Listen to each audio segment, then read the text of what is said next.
My name is Richard Hall, and it's my pleasure to introduce Bill tonight. 7 years ago, I received that phone call being told I had stage 4A cancer. That started a journey of how can I beat this. I'm very grateful to Dr. Johnny Lunn, who, God rest his soul, is a Nassau doctor who helped me. I declined the chemotherapy and found a way to beat the cancer myself. Rather than embracing alternative perspectives, I really got stuck into the science. I was able to come up with a way to downregulate oncoproteins. After that was successful, and I declined the chemotherapy, Dr. Johnny Lunn said to me, "Do you know Bill Faloon?" Well, I said, "I've heard of him. He's a very highly regarded expert." And he kindly called Bill. And that led me to become friends with Bill. And I became very fascinated in how the science was developing. As I got to know Bill better, he began confiding in me about all the different age reversal science developments and technologies that he's going to talk about tonight. And one of the things that was most interesting, and CNN just ran a story on this on the 7th of April, is that there is a way for measuring biological age. Not the age you were born, but the age of all your organs.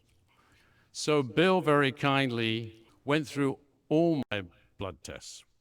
And you could see that when I had the cancer, from a biological age point of view, I was more than 10 years older than I am today. And as I kept pursuing the sorts of things that Bill is going to talk to you about, I got down from 57 when I had the cancer, and I was 46.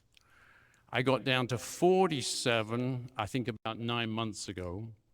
And over the last 6 months, I've increased a few things and fiddled with stuff, and now I'm down to 44. Now, I mean, there's no guarantee I won't get hit by a truck tomorrow or die from something else.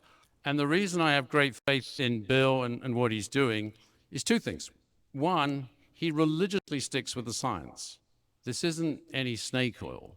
And also, yes, we all know he's built a great supplement company, but this is way beyond supplements. This is about where the science is going and how it can help us.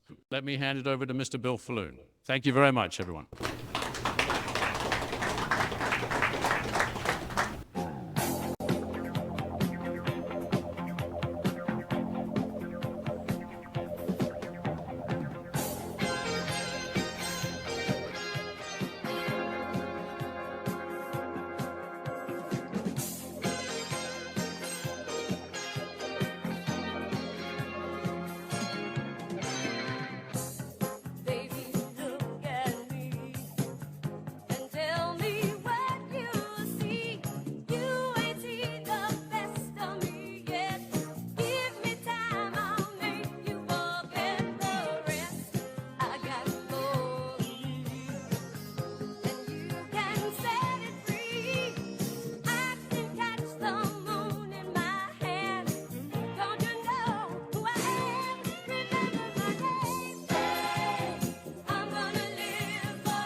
Good evening, group.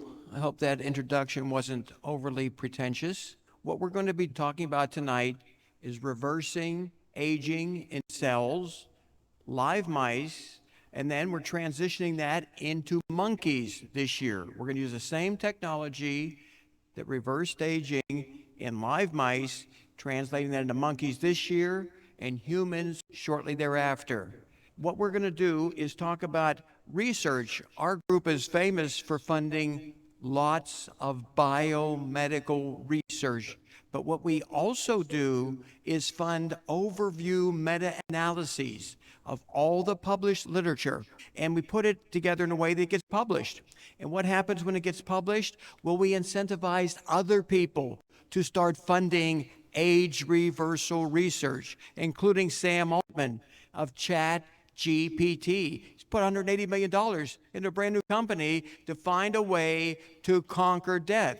He, along with Jeff Bezos, Peter Thiel, numerous other multi-billionaires, putting big money into aging research. And they project in the next 5 years, there's going to be a pill available to reverse aspects of aging in people. These are major advances. And the Wall Street Journal. This is a newspaper that's been hostile to me for the last 40 years. They wouldn't accept our advertisements. They were afraid we'd offend their conservative readers. Then they go and publish an editorial and acknowledge that immortality is a practical reality. The science is there. Question is, do you want it? Well, I do. And I suspect a lot of people in this group would like to live a lot longer in great health if they could. So we've got countries nowadays changing their laws, including the Bahamas, which is great news for everyone in this audience, changing the laws to expedite the development of longevity drugs. This is a major, major advance as it relates to what's going to be able to be done at longevity clinics around the world. They want to take advantage of Americans' new obsession with living longer. Wow, it's happening right before our eyes. Singapore opens the first healthy longevity clinic in a major hospital. And what they want to do is figure out what they can do to reduce the burden of age-related diseases. They want to optimize health with existing drugs and then test new therapies in the clinical setting, meaning in humans. This Singapore group is going to do this. Bahamian government is changing their laws to do it. We're going to see a biomedical renaissance occur within the next few years. And in Singapore, they're going to test a drug called rapamycin. It extends lifespan in every animal species ever tested. So we're going to see how well it works in people on a clinical basis. Taurine, glycine, NMN. They're going to study this in Singapore on people. And the Bahamian government is going to allow this kind of research to go on right here. Now, Saudi Arabia, a couple years ago, they committed $1 billion a year to aging research. And they're finally identifying credible scientists to take the money. So they're going to spend as much as they can so that they don't age to death. So we've got a worldwide interest right now in reversing biological aging. The whole issue of National Geographic, September 2023, dealt with the science of longevity. And they talked about what I think most of you know already. If you eat healthier, you live longer. If you engage in physical activity, you live longer. And a lot of good science occurring. I don't know how many here read The Economist, very popular publication. They dedicated an entire issue in September 2023 to the search of living forever. Immortality.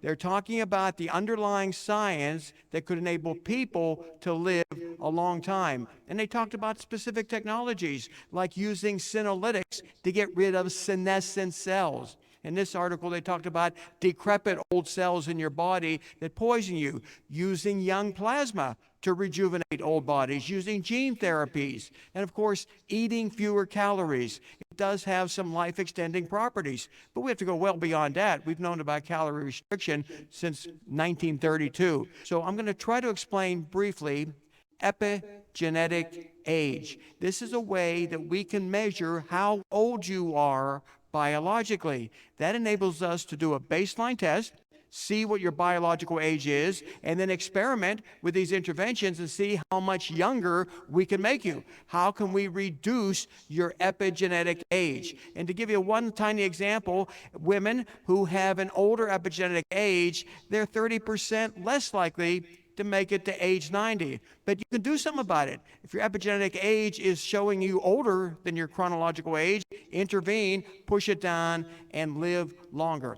So the first study deals with using a young plasma fraction to cut old age in half in old rats. And this was young pig plasma put into old rats. It rejuvenated them in a major way. Their liver, epigenetic age, reversed 74%. Blood epigenetic age reverses 64%. Why is that so important? Blood is formed in your bone marrow by your hematopoietic stem cell niche. If we can rejuvenate old bone marrow, you're going to get to live a lot longer. If you have heart failure, could be young plasma can improve heart function in a way that you don't have to die of a congestive heart failure related illness, and reversing aging in the brain, hypothalamus region there, by 24%. So I'm going to show this bar graph. This is more significant than anything we've seen before in biomedical history. These studies sometimes don't always measure longevity. They're measuring age reversal, but one of the studies did, and it was over 100% longer remaining lifespan. That's going to be the third study I talk about. 100% extension of remaining lifespan, reducing epigenetic age. As you can see, the red bar, that is old rats. They're aging. The DNA methylation age shows that they're older. The blue bar are young rats, and of course, their epigenetic age is younger. That orange bar, those are old rats given young plasma. Wow, look at the blood. It is almost identical to that of young rats. Liver, almost identical to that of young rats. The heart, almost identical. And the brain, not as good as the other three, but still 24% better. We'll take that for now. This is one way of measuring DNA methylation. This way relates and correlates more to humans. And again, this is the same study, but that red bar is just old rats, and they've got a normal age. Young rats, the blue bar, they got a normal young age. But when given young plasma, the old rats grew biologically younger. They grew so young that they were comparable to that of young rats. This is not available yet, by the way, for people. We are testing it as soon as we can in monkeys, very old monkeys, to see if we can reverse aging in the monkeys as well as this group did in the old rats. And this particular research group is moving into old dogs. They're going to take old pet dogs and try to reverse their aging process the same way they did with rats. So please understand, this is not available yet. Might be available next year or 2 years from now. Stick around. We may be able to cut your epigenetic age in half and enable you to live a lot longer. Exosomes are secreted by our cells, and they're critical. They enable our cells to communicate with each other. And what they're doing with these young plasma studies is giving them exosome-rich young plasma. And in doing so, they're accelerating tissue repair, boosting immunity, doing everything a young person is doing because they're getting the young factors in their blood. So this is the same study, by the way, measuring conventional risk factors. Now, an old liver, that's the red dots, those red dots going up. It's worsening with age. And the blue dots at the bottom are the young rats. Well, their livers are relatively healthy. Those orange dots in the middle, those are plasma-treated old rats. And you can see the liver function is returning to that of a young rat. And if you look at cardiovascular risk factors, you look at triglycerides going up and cholesterol going up, glucose going up, but the young plasma enabled all those markers to improve. And then that HDL, it went up. And that's very hard to do with older people who have low HDL. That's beneficial cholesterol that removes plaque from the arterial wall. But what most impresses me here is glucose. How many of you are dealing with a glucose control issue, a pre-diabetic condition? Can you raise your hands? How many of you may be dealing with that? And this looks like a very healthy group, because when I talk to most audiences, more than half are on some sort of diabetic medication. That's how epidemic that is. But look at that glucose reading. The old untreated rats, their insulin resistance builds up and glucose spikes. And the younger rats, it slowly goes up. But those orange dots, that's to the very right, the glucose level goes down to that of a young rat in response to young plasma treatment. I cannot wait for this therapy to be available, especially for our supporters with chronic kidney disease. And that's caused by midlife hypertension, prescription drug toxicity, uncontrolled blood sugar. Lots of damage occurs in their kidneys as we grow older. And you look what happened to plasma-treated old rats. Their markers, conventional markers of kidney function, restored back down to a younger rat. This is a breakthrough that could change the way medical practice is done throughout the world. And please understand, this is one of many studies using young plasma. It happens to be the most robust study, but there's many, many published studies supporting the value of young plasma put into older animals, and they grow younger, including some studies in which young plasma put into people seems to improve cognitive function. So just to conclude this first study I'm talking about, young pig plasma put into old rats cut epigenetic age in half. And here's what's really exciting. It didn't require daily injections or weekly injections, just every other day for 8 days, and then repeat it 95 days later. Is there anyone here who would not do that if it becomes available? In other words, go into a clinic for an hour and have young plasma put in your body for every other day for 8 days. I mean, to grow biologically younger, cut your old age in half, I suspect most people would do that. So this is the second study I'm going to talk about. This is one that we directly helped to fund. We put our own money into this study, and this time we used young rat plasma and put it into old rats. We thought that made a little bit more sense. So we began at the human equivalent of 60 to 65 years. And what we were able to show is that the young plasma rats, over a period of 26 to 30 months, none of them died. No deaths. The survival curve, unfortunately, was going the wrong way in the control rats. They started to die off. And this graph really shows it. Well, to the right, you see the old rats treated with young plasma, they started to look younger within a month. Their appearance improved. You can see the control on the other side. It's looking its typical age. It's old, and unfortunately, it looks older.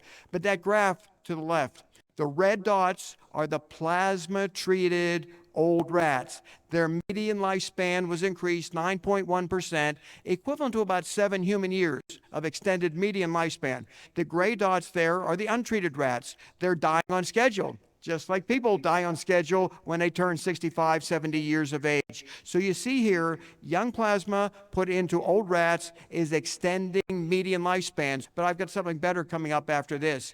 I want to point out, though, something. This is something that people don't always understand, but just to show you, epigenetic age, which is so critical, that was reversed in these old rats given young rat plasma, improved insulin sensitivity, improved immune function, and probably most important, reduced inflammation. Older people have chronic levels of high inflammation, really, really nasty. But here's a little caveat to this study that should impress you. Remember, we extended median lifespan 9.1%, but the oldest living rat was in the control group.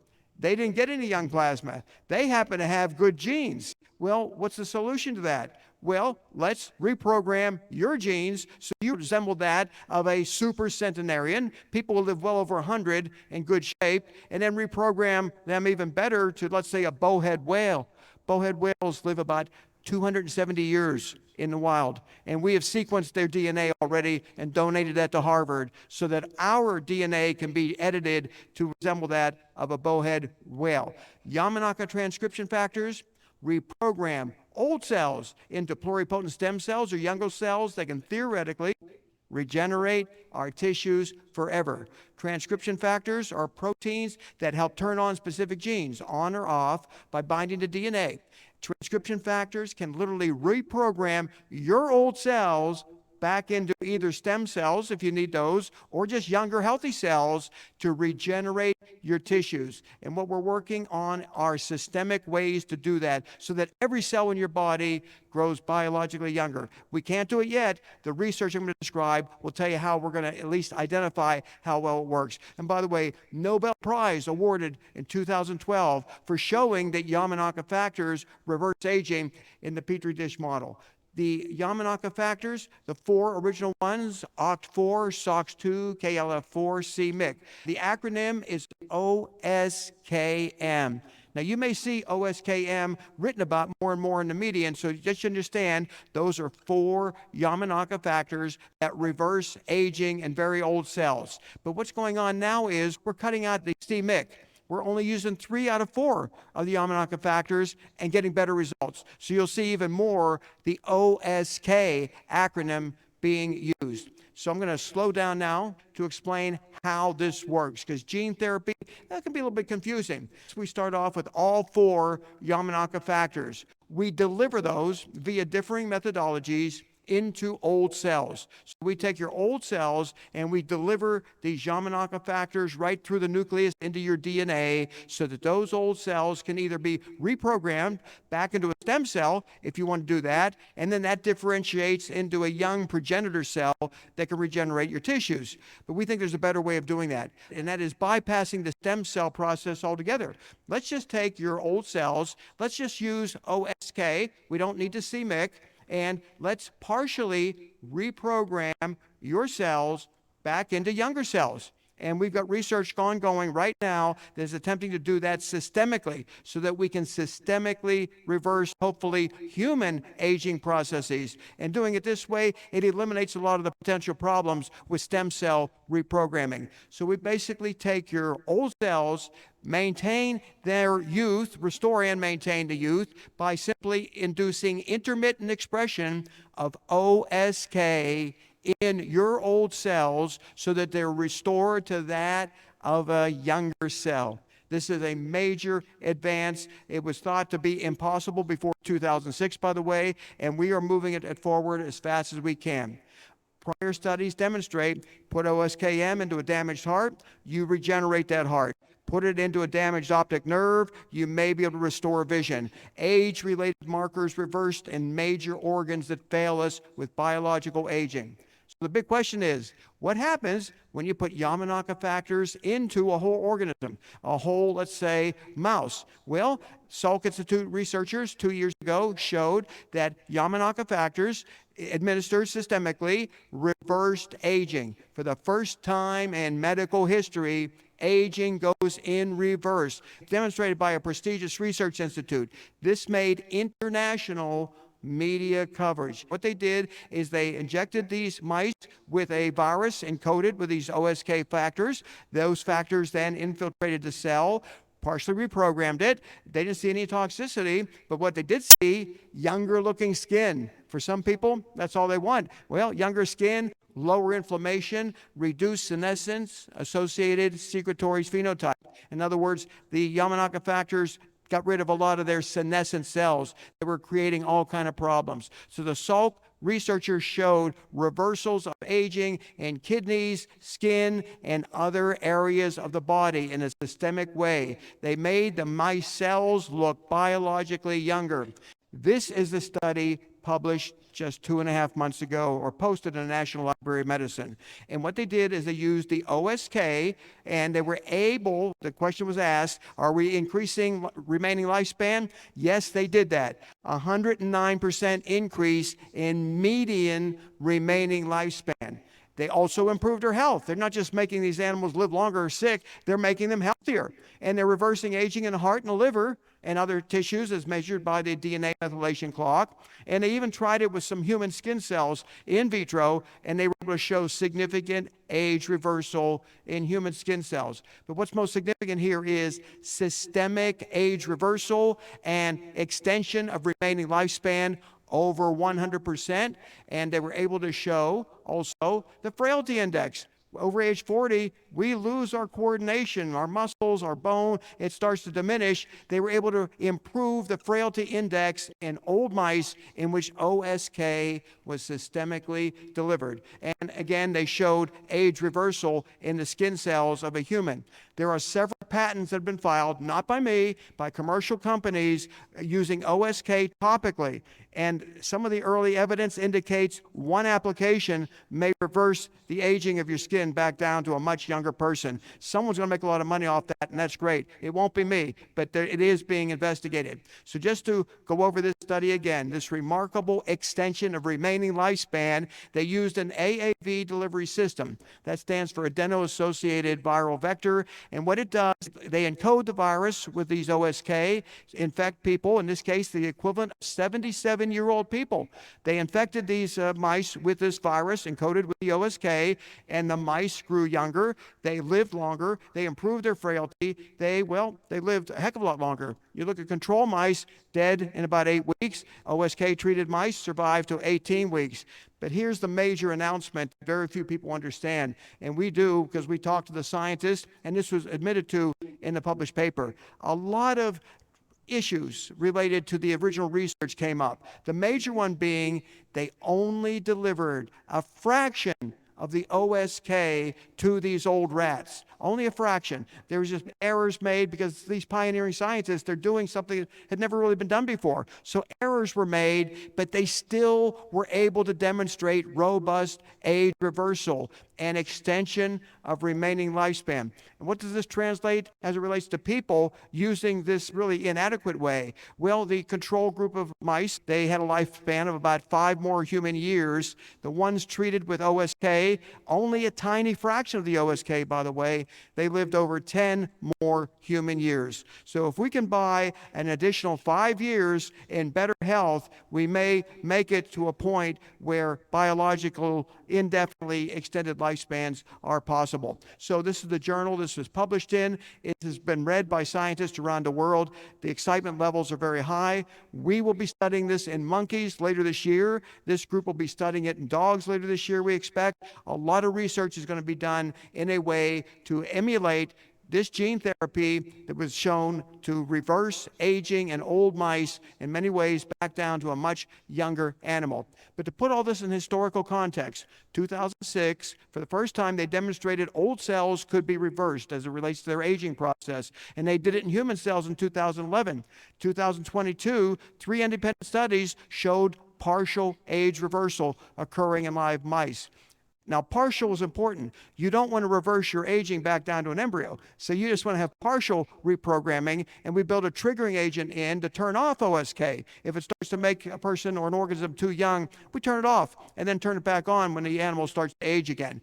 Our objective, 2024, monkeys. Old, decrepit monkeys, can we make them young again and measure everything, including videos, film them around the clock, and then humans shortly thereafter. So I encourage everyone who wants to live longer, please take care of yourself, because you may miss out on a lot of factors. The major limitation in what we're seeking to do is delivering these Yamanaka factors into the cells. The way of doing it that's proven, and this is important, this is proven in many, many different ways, is to attach OSK to a virus and get infected with a virus.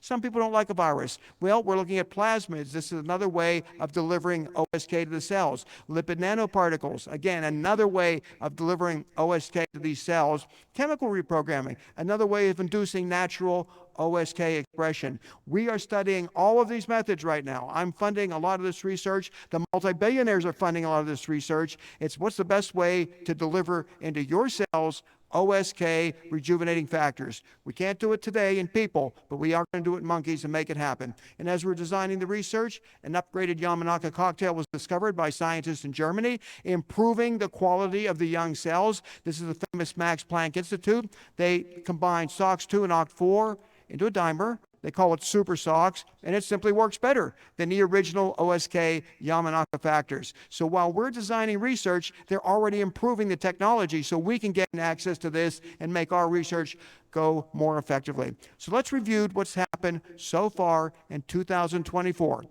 Exosome-rich young plasma cut epigenetic ages in half, improved overall health. Now that research is advancing into dogs and monkeys. Then a second study that we helped fund, young rat plasma reversed epigenetic aging in old rats. They increased median human lifespan, equivalent about 7 years. We have the funding in place to do the research on monkeys. Each monkey will cost us about $50,000 each. The money is there to fund that research. So we're doing monkey research. Others are doing old dog research. And bear in mind, we're talking about very old dogs who are suffering. We're trying to make them healthier. We're trying to enable them to live longer. So the dogs don't have a lot to lose. And then the monkeys also, they may benefit from this. 1, 2, young plasma shown to reverse aging, and 3 is the OSK transcription factors also shown to reduce aging. We'll probably be doing research with both. young plasma plus OSK to see how much more we can do it. So our objective this year is lots and lots of monkey research, other groups doing it in monkeys also, but we're going to be a little bit more aggressive because our objectives go a lot further than that. A major announcement was made in 2023, right after I left Bahamas last year this time, and that is Science published an article in which they extended lifespan 105% in yeast, and they did it by overextending the expression of just two genes, HAP4 and SIR2, extended the lifespan of yeast, which have a genetic profile similar to people, 105%. And they did it in a really simple way. They simply oscillated the expression of two genes, SIR2 and HAP4. They would overexpress one, silence the other, and they got a 105% increase in lifespan. This chart on the right shows you normal yeast, like normal people, they die on schedule. That's the blue line. The red dots are the SIR2 and HAP genetic oscillated yeast. They lived longer on a median basis, and they also extended maximum lifespan. And that's a challenge. We can always make people and animals live longer on a median standpoint just by feeding them a healthy diet, that sort of thing. Maximum lifespan is another matter. So Ray Kurzweil, he is a futurist. He's got a prediction ratio of like 80 to 90% accuracy. He's predicting we can make it another 4 or 5 years. The science may exceed our aging process, enabling us to live perhaps forever. And Elon Musk had some comments about that. I'm going to play a brief video for you right now. There are people like Ray Kurzweil who doesn't think it's a problem at all. Some people want to live forever or for a much longer period of time, and they see AI as the only way to, or digital superintelligence as the only thing that can figure out how to get them to live forever. I think Kurzweil is in that category. So he would prefer to have AI, artificial general intelligence, than not, because it can figure out longevity. Actually, Ray Kurzweil's prediction for artificial superintelligence is 2029. He's not far wrong. So, world's largest bank by many, many measures, JP Morgan Chase, they put on an exclusive symposium for their wealthiest clients. They invited me to participate in the audience because of my interest in this. And what they're trying to educate their good customers about is what they can do to live longer. So they talked about the latest breakthroughs in research, how to evaluate longevity data, and what lifestyle interventions can enable people to live longer. They wanted their customers to be around a lot longer. What came out of this is they wanted people to think of their bodies as a depreciating asset. And they pointed out something interesting, that 93% of your lifespan, according to what they said, they're experts, are determined by lifestyle choices. Means you have control over how long you want to live. And if you think of longevity as investing terms, like eat right, sleep good, take care of yourself, you're going to live a lot longer. How much longer? Well, this is what they said. I don't necessarily agree with this. If you follow the best lifestyle choices, you can expect to live 15 to 25 years longer. And now that includes a lot of aggressive screening and testing. But nonetheless, the idea that you can buy yourself at least 15 years of additional life in a healthy standpoint, that is huge. They're advocating their wealthy clients start taking better care of themselves so that they don't prematurely die, and they want to reprioritize preventative medicine. So critical. We can do so much to prevent something or catch something early and cure it, as opposed to waiting for the end stage. So this is my house of optimal health that I show at every presentation that I'm able to. Level 1 is what everyone in this room can do today. This is not future technology. This is today's advances that enable people to not prematurely die. Before you take advantage of some of the experimental therapies, optimize level 1. Your hormones, your lipids, your blood pressure, your C-reactive protein, everything on level 1, you need to take care of that if you're going to advance to these individualized age reversal interventions. Because if your foundation crumbles, which it so often does because you don't optimize level 1, all that level 2 not going to do you any good. You're going to die of a conventional risk factor, a conventional disease, before age reversal becomes clinical reality for you. So I have to emphasize, please, optimize your underlying risk factors to stay alive longer. If you want to die sooner, seems like a lot of people want to, well, just follow the dangerous patterns. I think most of us know about the unhealthy foods, foods.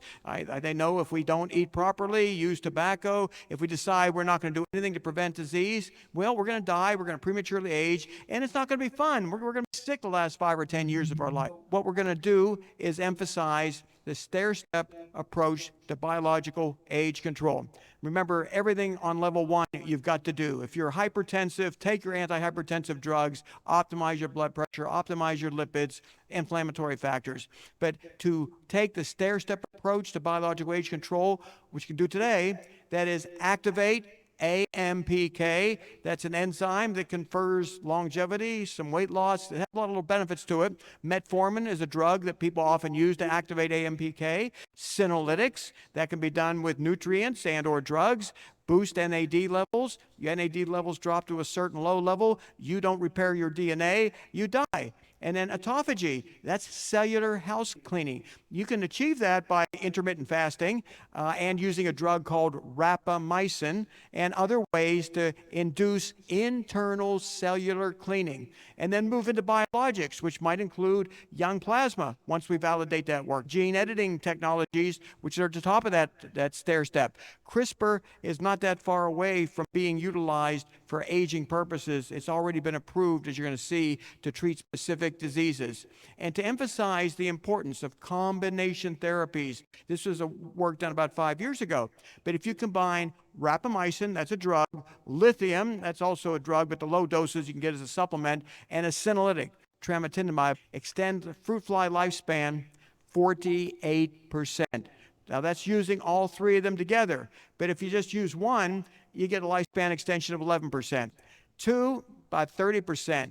Put all 3 of them together, you get that remarkable 48% increase in lifespan. So think about combination interventions to delay your aging process now.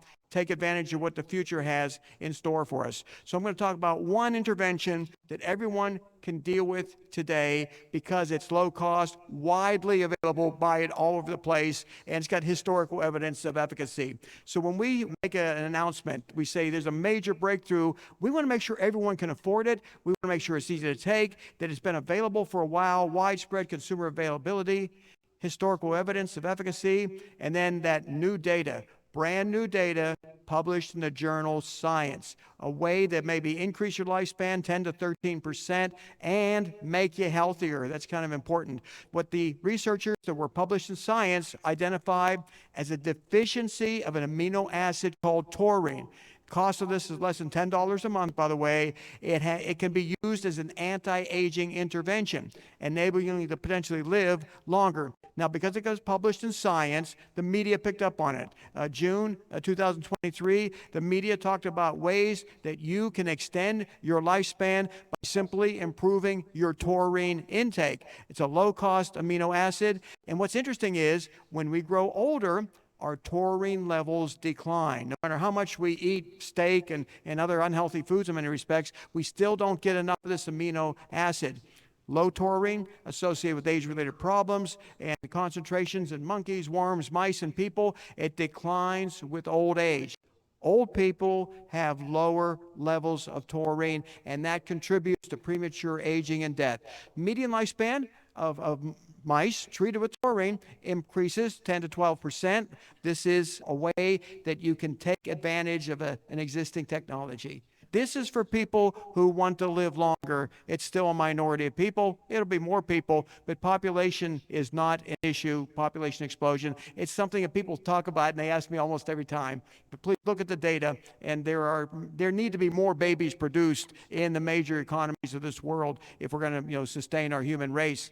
But as it relates to what you want to do as an individual to extend your own lifespan, here's something that costs less than $10 a month. You can buy it anywhere. It's sold by hundreds of companies, a low-cost amino acid. And the benefits might be reduced abdominal obesity, reduced hypertension, reduced inflammation. It might help with type 2 diabetes. So this is a solution. I want to give you something practical since you all were kind enough to show up tonight. Something you can do today. Health food stores around will sell this over the counter. No big deal. But to give you an idea of the magnitude of the problem, the typical American diet, only about 100 to 180 milligrams of taurine. You need thousands, but you don't have much of it being consumed. Vegans only getting about 17 milligrams. And remember, blood taurine levels decline about 80% in elderly people. And the culprit is an enzyme that converts cysteine to taurine. It just declines with aging. And as a result of that enzyme going down, we don't have enough taurine. So consider supplementing with 1 to 3 grams of taurine, 1 to 3 capsules a day, and perhaps live an extra 10 or 13% longer. It might make a really big difference in your own personal health and your longevity. And if taurine works as well in people as it did in mice, your life expectancy might go from 79 to about 85 years of age. That's a nice way to boost your healthy lifespan and not spend a lot of money. CRISPR, gene editing technology. This is a presentation I gave a couple years ago, and I've got some really nice videos to show you. On the left, an unedited, age-accelerated mouse. It only got to live about 7.5 months. The CRISPR-edited progeroid mice, they got to live about 11 months in good health and 17 months in longevity. So I'm going to play some videos. These are real videos from a real study, and it might motivate you to understand how effective gene editing is. See if I can, he'll let me pick him up. Hi, honey. Hi. There he is. Let me see everybody. Say hi. And usually at their endpoints, this is what they are usually like. They don't want to move around too much. They either have very shallow, low breathing, or they have very rapid breathing. He's very attenuated and very not feeling very well. Over here, we have the males with the same thing. So the females and the males are maintaining their weights between 22 and 24 grams currently. All animals are 9.75 plus or minus a week, around that area, months old. So they are far surpassed from what they usually age out to. And their phenotype is, as you can see, they have a nice sleek coat. Just like this is a C57 and this is the homozygous female. So they're very similar in comparison at this point. From the last video that you saw that was sent, 7.5-month-old homozygous animal, they should be in very deteriorated health, but they are not, which is a fantastic thing. So we're seeing the effects of a gene editing therapy. And then we have, as compared to the C57, they still have a very nice sleek coat. Still very, very active. If I were to pick them up, they can jump out of my hand quite literally.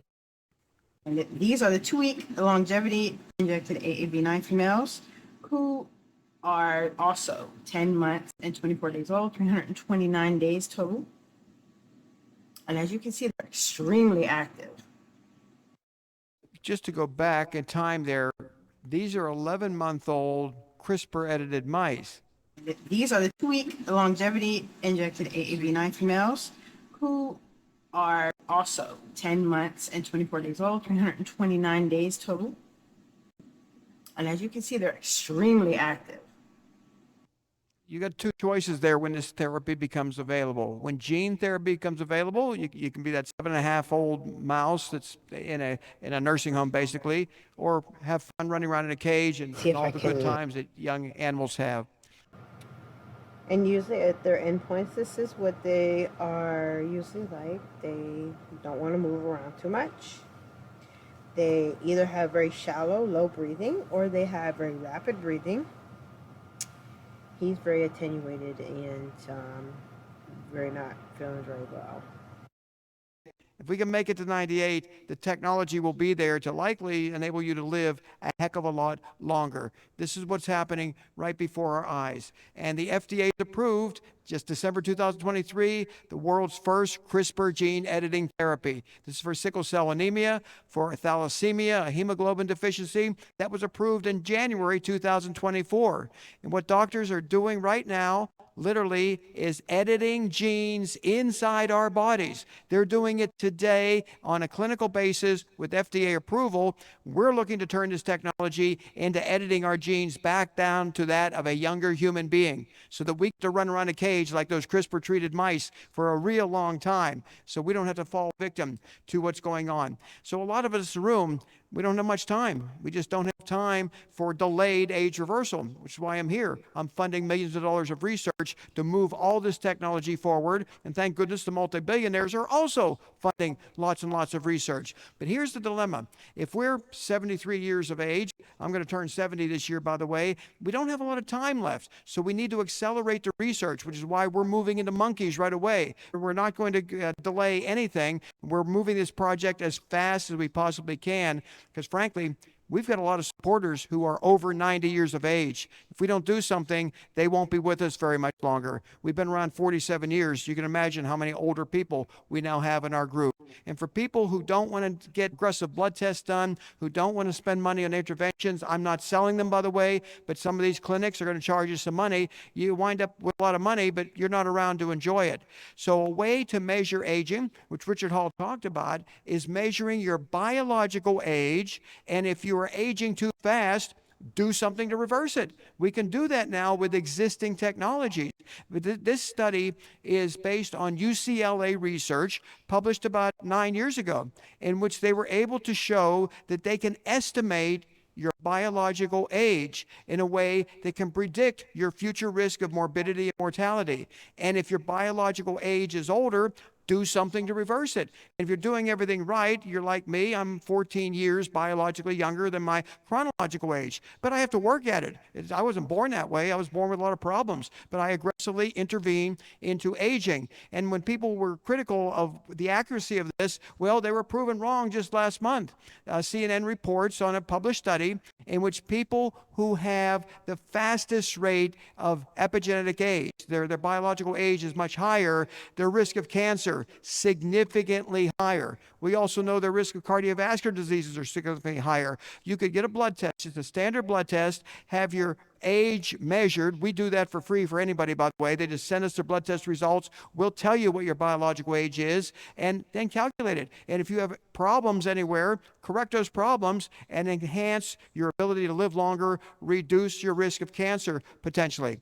Now, here's the issue and the problem in the Bahamas. Blood tests cost a lot of money.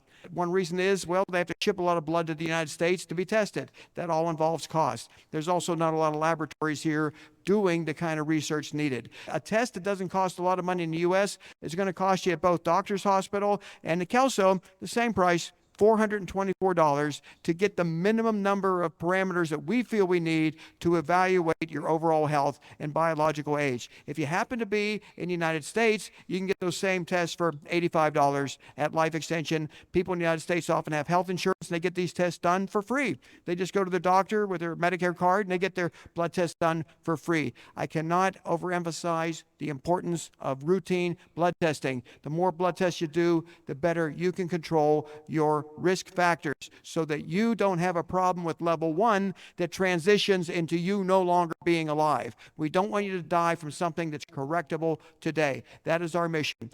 So as it relates to the research that's going to initiate, we believe, in the Bahamas, we're hoping to bring in technologies that are used in other countries, but not in the Bahamas, United States yet.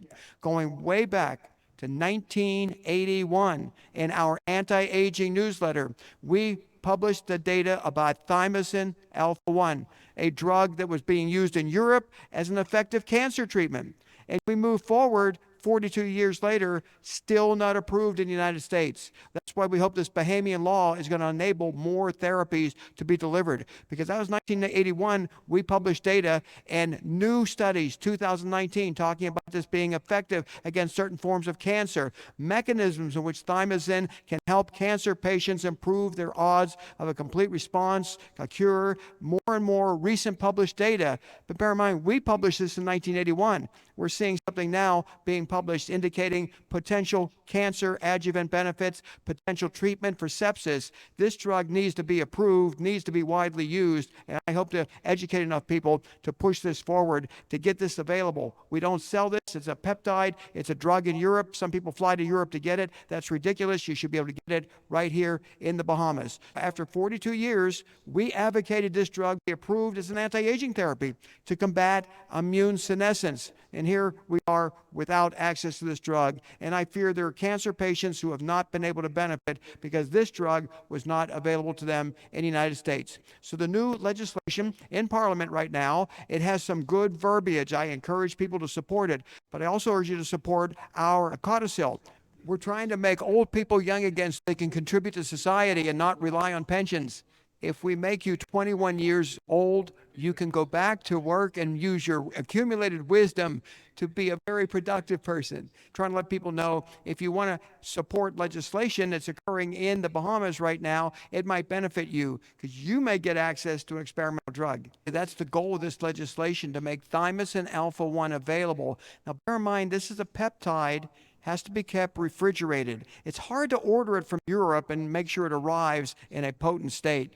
We want thymosin alpha-1 to be in Bahamian pharmacies so that when a cancer diagnosis, when sepsis, when a viral infection is causing an illness, the drug is available.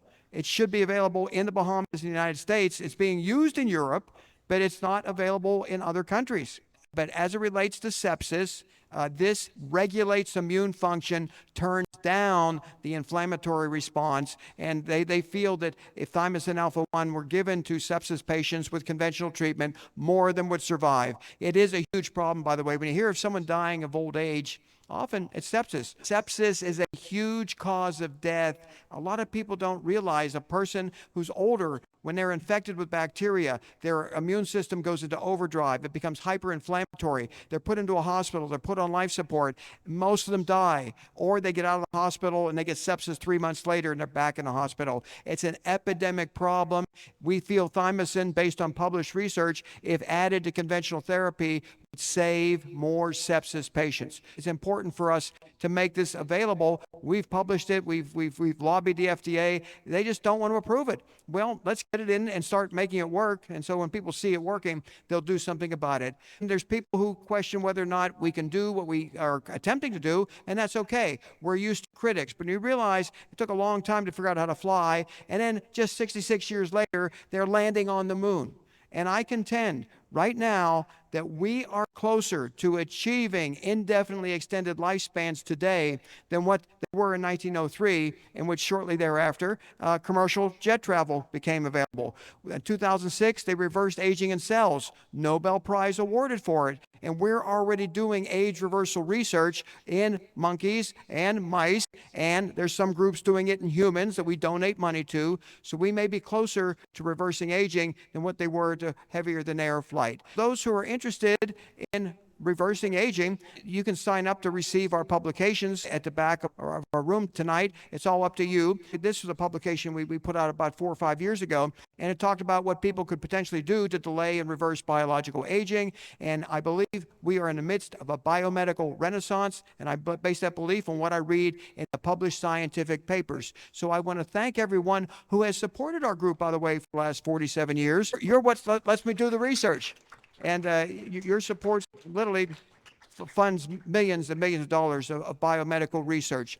So this entire presentation, for those who are interested, available at this website, because I went through a lot of slides, and you can look up, you can hit the hyperlinks, read the published studies. You can see why I'm so optimistic about achieving long life, very long life in today's era. So again, thank you all for attending, and I'm going to stick around for anyone who has any questions.